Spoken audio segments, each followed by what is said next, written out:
This essay example, as well as thousands of others, is available in text format on our website for free and without registration. Simply Google Ivy Panda Free Essays.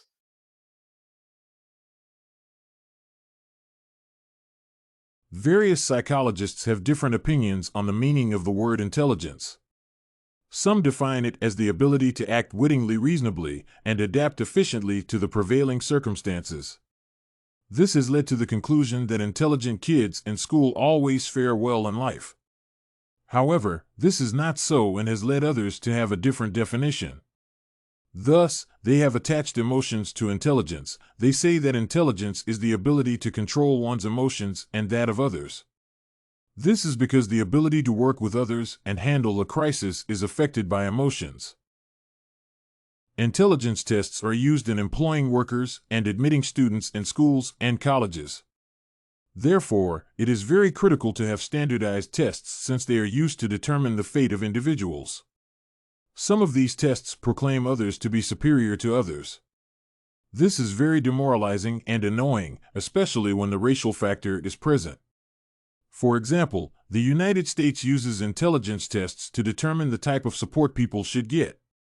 A person suffering from a genetic disorder will pass as an intelligent person. Therefore, no aid will be provided for him. However, he will require continuous close care till death. A person suffering from a genetic disorder requires as much aid as a mentally ill person who is regarded as unintelligent. Dr. David Wechsler defined intelligence as the total ability of a person to work wittingly, act reasonably, and adapt efficiently to the prevailing circumstances. Wechsler formulated his first test in 1939 called the Wechsler-Bellevue Intelligence Scale. This scale was to assess the rational performance of individuals. He later established intelligence tests meant for kids below 16 years and one for adults. On the other hand, Binet's tests are best used in determining the different talents of children and individuals with special needs. Wechsler's scales have a general measurement for IQ and index scores. The universal mean for variables is 100, and the normal variation is 15 for the entire tests and age sets.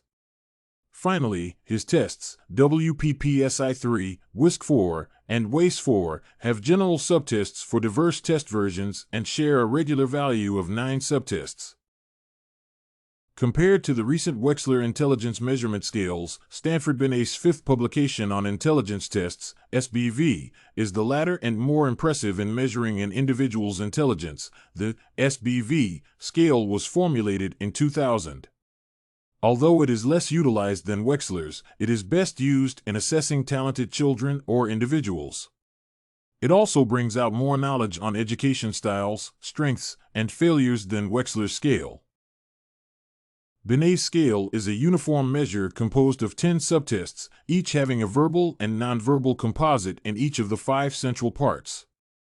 The 5 areas examined in the SBV instrument are knowledge, quantitative analysis, fluid way of thinking, visual spatial dispensation, and short-term memory.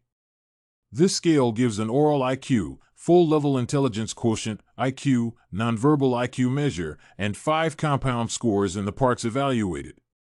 On the other hand, Wechsler's scale consists of 14 to 15 standardized subtests. In conclusion, Wechsler's scale does not consider people with special needs. This is bound to raise ethical issues when it comes to allocating aid to people who are mentally ill, as demonstrated earlier. However, Wechsler's scale can divide the test IQ for adults and children separately. This aspect rejects a social belief that the IQ of a person never increases once a certain age is reached. Since Binet's scale does not include the age bracket, it might give hurtful results if they show that an 8-year-old is smarter than his father. Despite these differences, these scales are used in various areas depending on their strengths and weaknesses.